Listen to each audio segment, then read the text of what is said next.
5 نمازیں شروع ہو گئی تھیں اور شروع میں 2 رکعت نماز تھی. مدینہ میں آ کر پھر یہ 4 رکعت ہو گئی اور سفر میں وہی 2 رکعت باقی رہ گئی. اب اذان، ہم اذان بولتے ہیں، اصل میں یہ اذان ہے. مؤذن بولتے ہیں اذان دینے والا، اور اذان جو اذان دی جاتی ہے نماز کے لیے جب بلایا جاتا ہے. تو ایسا تھا کہ اذان سے پہلے صحابہ کرام نماز کو کس طرح پڑھتے تھے، یعنی اذان تو بھی نہیں ہوئی تھی تو یہ نماز کیسے پڑھتے تھے. تو صحابہ کرام کیا کرتے تھے، نماز کے وقت جو بھی نمازوں کے اوقات ہوتے تھے وقت سے پہلے آ کر مسجد میں بیٹھ جایا کرتے تھے اور انتظار کیا کرتے تھے. اور جب رسول اللہ صلی اللہ علیہ وسلم اپنے حجرے سے آتے، باہر نکلتے اور آپ جو ہیں امامت کراتے، تو پھر ایسا تھا کہ اس طرح کی نماز جو ہے یہ پڑھی جاتی تھی. تو آپ صلی اللہ علیہ وسلم نے ساری عمر خود امامت کرائی. صرف ایک بار آپ کی حیات میں، جو آپ آخر میں آپ کی زندگی کے آخری ایام تھے، تو صرف ابو بکر صدیق نے امامت کرائی تھی. تو آپ صلی اللہ علیہ وسلم کی موجودگی میں صرف ابو بکر صدیق رضی اللہ تعالیٰ عنہ نے امامت کرائی تھی.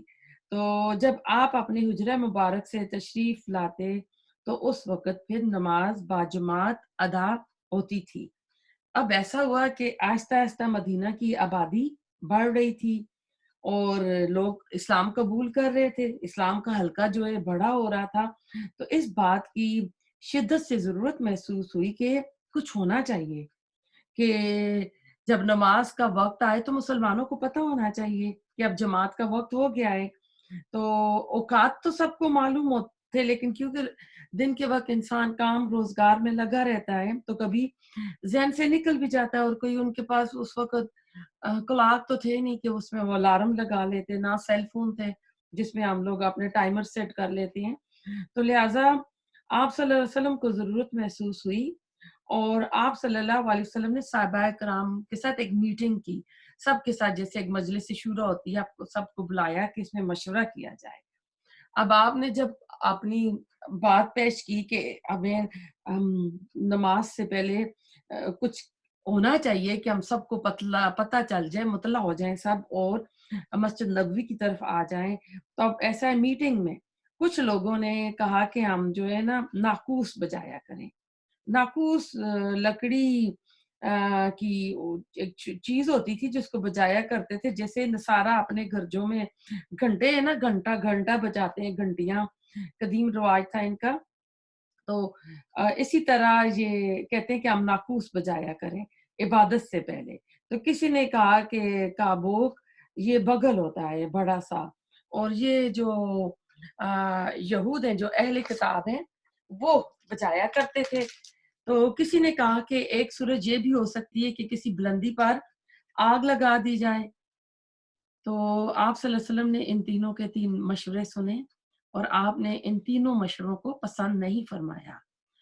ایسا تھا کہ پہلے مشورے میں نصارہ کی کاپی تھی، یعنی جو کرسچن لوگ کرتے ہیں، اور جو ببوک یا بوک قسم کا بگل تھا وہ یہود کی نشانی تھی، اور تیسری جو تھی وہ آگ لگائیں تو وہ ماجوسیوں کی نشانی تھی، وہ آتش پرست تھے.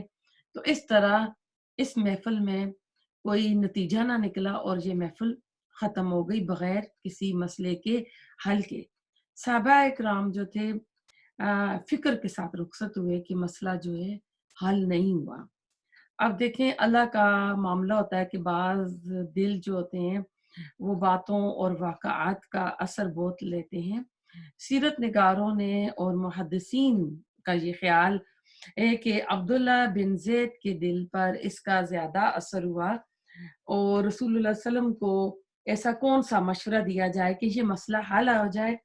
تو رات کو اللہ سبحانہ تعالیٰ نے ان کو خواب دکھایا. وہ خواب میں دیکھتے ہیں کہ ایک شخص نے سبز لباس پہنا ہوا ہے، اس کے ہاتھ میں ناقوس ہے. تو عبداللہ بن زید اس کو خواب میں پوچھتے ہیں کہ یہ ناقوس تم بیچو گے تو یعنی میں اس کو خرید لوں. تو اس نے پوچھا گا کیوں؟ تو انہوں نے کہا کہ میں نماز کے لیے لوگوں کو اس کو بجا کے اکٹھا کروں گا. تو اس شخص نے جو خواب میں سبز کپڑوں والا ملا تھا اس نے کہا کہ میں تمہیں اس سے بہتر تدبیر نہ بتاؤں؟ کہا جی بتاؤ۔ تو اس نے کہا اللہ اکبر اشہد ان لا الہ الا اللہ، پوری اذان جو ہے نا وہ بتا دی، اور پھر اسے ایک جگہ سے ہٹا کر کھڑے ہو کر اقامت بھی دی، اور اس میں حی علی الصلاح حی علی الفلاح کے بعد انہوں نے قد قامت الصلاۃ کہا۔ وہ کہتے ہیں کہ جب صبح ہوئی تو میں نے اپنا خواب آپ صلی اللہ علیہ وسلم کو سنایا، تو خواب سنتے ہی آپ صلی اللہ علیہ وسلم نے فرمایا سچا خواب ہے انشاءاللہ۔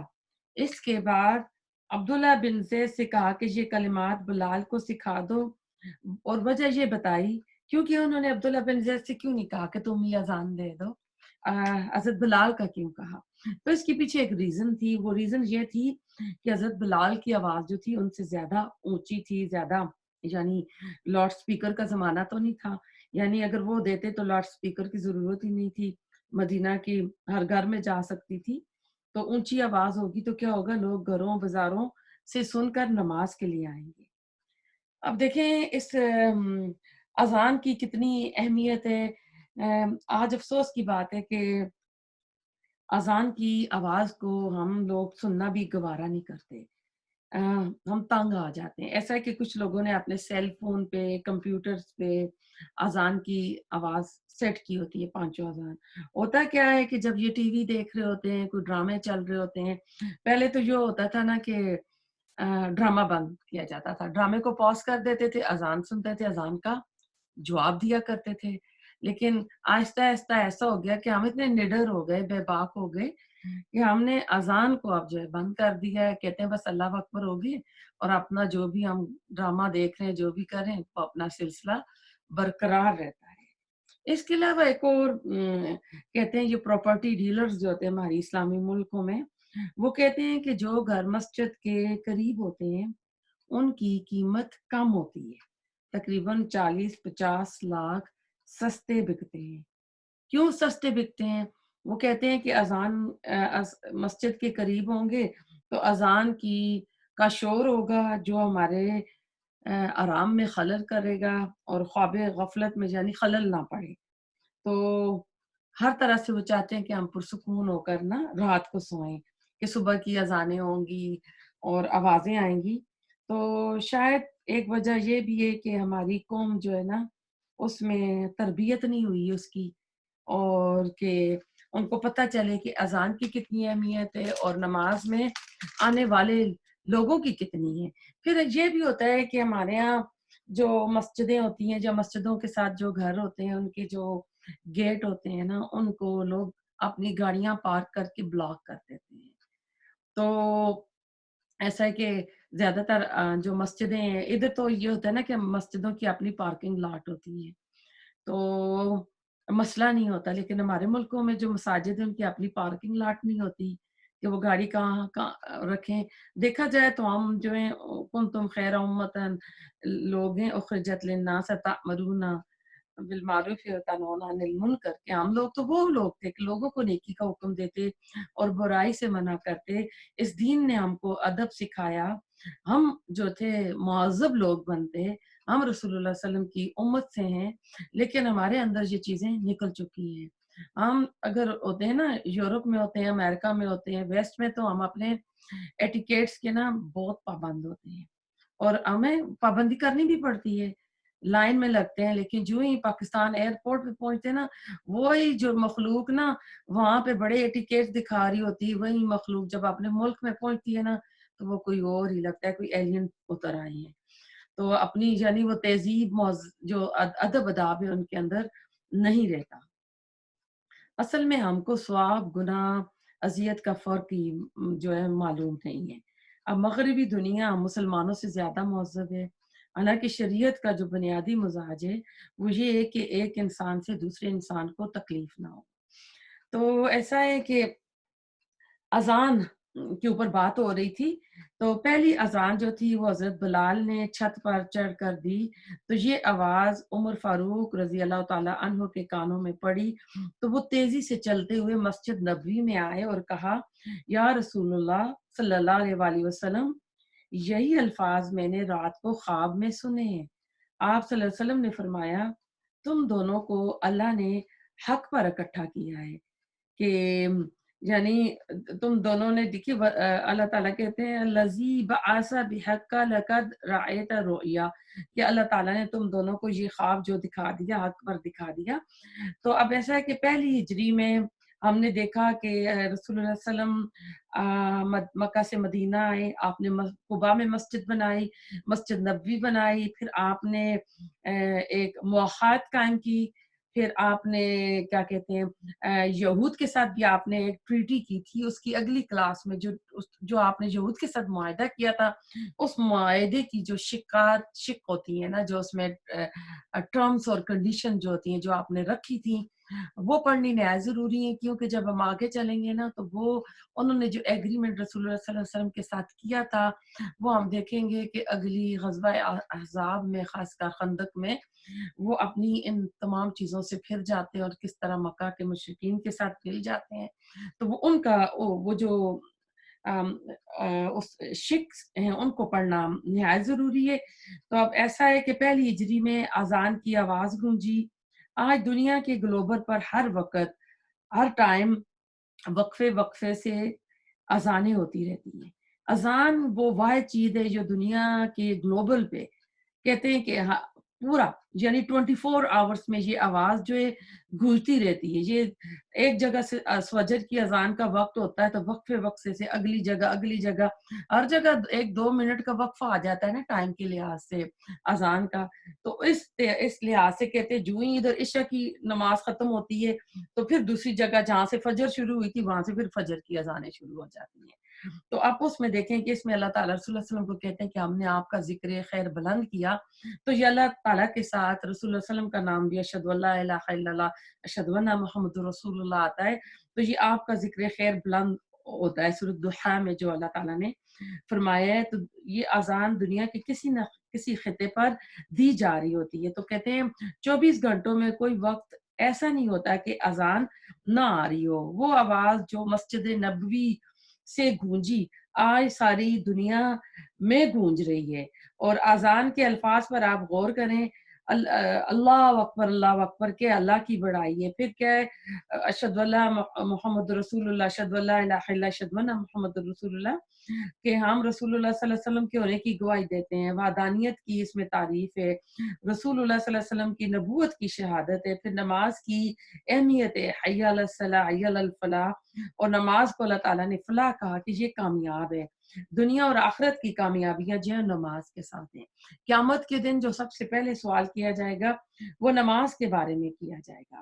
اور جب ہم نماز بھی شروع کرتے ہیں نا اللہ اکبر کرتے ہیں، یعنی ہینڈز اپ کرتے ہیں اللہ بڑا ہے، اس کے بعد پھر ہم نے نماز میں اپنے آپ کو محو کر دینا ہے، پھر ہم دنیا کی کسی چیز کے بارے میں نہیں سوچیں گے۔ لیکن آج کہتے ہیں کہ ہم بہت ہی بدقسمت ہو گئے ہیں کہ اذان کی جو آواز ہے نہ اس کو سنتے ہیں، کیونکہ خاص کر ہم ویسٹ میں رہ رہے ہیں، یا تو جو فون پہ یا اس پہ آتی ہیں یا گھر میں کلاک لگا رہے ہیں اسی پہ اذان کی آوازیں آتی ہیں۔ جو مزہ ہمارے ملکوں میں ہوتا ہے کہ ادھر سے آوازیں آ رہی ہیں ادھر سے آ رہی ہیں، وہ بات ہی کچھ اور ہوتی ہے کہ انسان کو پتہ چلتا ہے کہ میں ایک اسلامی ملک میں ہوں۔ یہ آپ لوگوں کی خوش قسمتی ہے کہ آپ اتنی ڈفرینٹ مساجد سے اذان کی آواز آ رہی ہیں اور سن رہی ہیں، تو آدمیوں کو اہتمام کرنا چاہیے کہ وہ مسجد میں جا کر نماز پڑھیں۔ جماعت، اذان، مسجد، نماز اسلام کے عظیم شعائر میں سے، یعنی اسلام کے یہ شعائر ہیں، نشانیاں ہیں، اسلام کی بڑی بڑی یہ علامتوں میں سے ہیں۔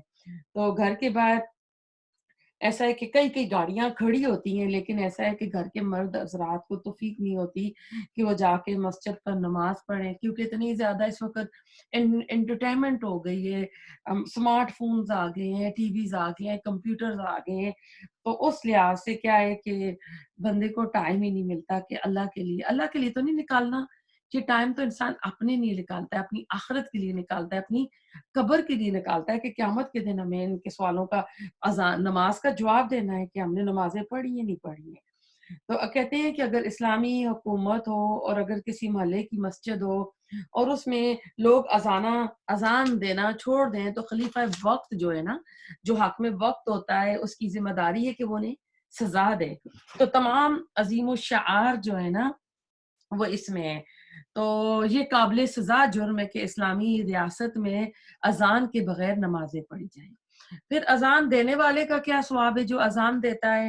یعنی ہم نے اس کی تو اتنی دیکھ لی اذان کے بارے میں۔ تو مؤذن جو ہیں وہ روز قیامت بلند گردنوں کی وجہ سے پہچانے جائیں گے۔ اللہ تعالیٰ انہیں قیامت کے دن ان کی گردنیں بلند کر دے گا۔ تو انشاءاللہ اگلی کلاس میں ہم پڑھیں گے کہ آپ نے جو معاہدہ کیا تھا مدینہ کے یہود کے ساتھ، ہم ان کو مشرکین مدینہ بھی کہہ سکتے ہیں۔ ایک مشرک جو تھے وہ مکہ میں تھے، اور ایک جو مشرک لے لیں گے یہ مدینہ میں تھے۔ آپ نے ان کے ساتھ جو میثاق مدینہ کی، تو وہ کہتے ہیں کہ رسول اللہ صلی اللہ علیہ وسلم کی جو نبوت ہے، فراست ہے، آپ کی حکمت ہے، آپ کی عقل مندی اور آپ کی بصارت کا نمونہ ہے۔ کیونکہ مسلمان ابھی نئے نئے آئے ہوئے تھے، چند مہینے ہوئے تھے، اور یہ سو میں تھے اور بالکل خالی ہاتھ تھے، اور اس وقت جو مدینے میں مستحکم مضبوط، یعنی مالی لحاظ سے، سیاسی لحاظ سے، طاقت کے لحاظ سے، کیونکہ سارے جو جنگوں کے اوزار تھے نا یہی بناتے تھے، اور آج بھی یہی بناتے ہیں۔ تو یعنی ہر چیز پہ یہ چھائے ہوئے تھے، زراعت اور تجارت بھی مکمل طور پر ان کے پاس تھی، بڑے بڑے باغات ان کے پاس تھے، بڑی بڑی دکانیں بازار میں ان کے پاس تھیں۔ تو اب ایسا تھا کہ رسول اللہ صلی اللہ علیہ وسلم دیکھیں، آپ کی یہ حکمت عملی تھی کہ جو آپ ان کے ساتھ معاہدہ کرتے ہیں تو آپ ان کو ایک ایسی پوزیشن میں لانا چاہ رہے تھے کہ اسلام اپنے جو پاؤں پہ کھڑا ہو سکے، اپنے پاؤں پکے کر سکے، کیونکہ گھر کے اندر سے انسان مضبوط ہونا تو باہر والے لوگ جو ہیں پھر اس کو توڑ نہیں سکتے۔ عموماً آپ دیکھتے ہیں گھروں میں جب لڑائیاں جھگڑے لگتے ہیں نا جوائنٹ فیملی میں، تو باہر والے لوگ اس سے بڑا فائدہ اٹھا جاتے ہیں۔ تو آپ نے بڑی حکمت سے، آپ دانشمندی سے آپ نے ان کے ساتھ معاہدہ کیا، تو اسلام کے نظام کے قدم جمانے میں کوئی رکاوٹ نہ بنے۔ تو آپ کی یہ بہت ہی اچھی ایک کوشش تھی۔ انشاءاللہ اگلی کلاس میں اس کو پڑھیں گے۔ ربنا تقبل منا انک انت السمیع العلیم وتب علینا انک انت التواب الرحیم سبحانک اللہم بحمدک نشہد ان لا الہ الا انت نستغفرک ونتوب الیک۔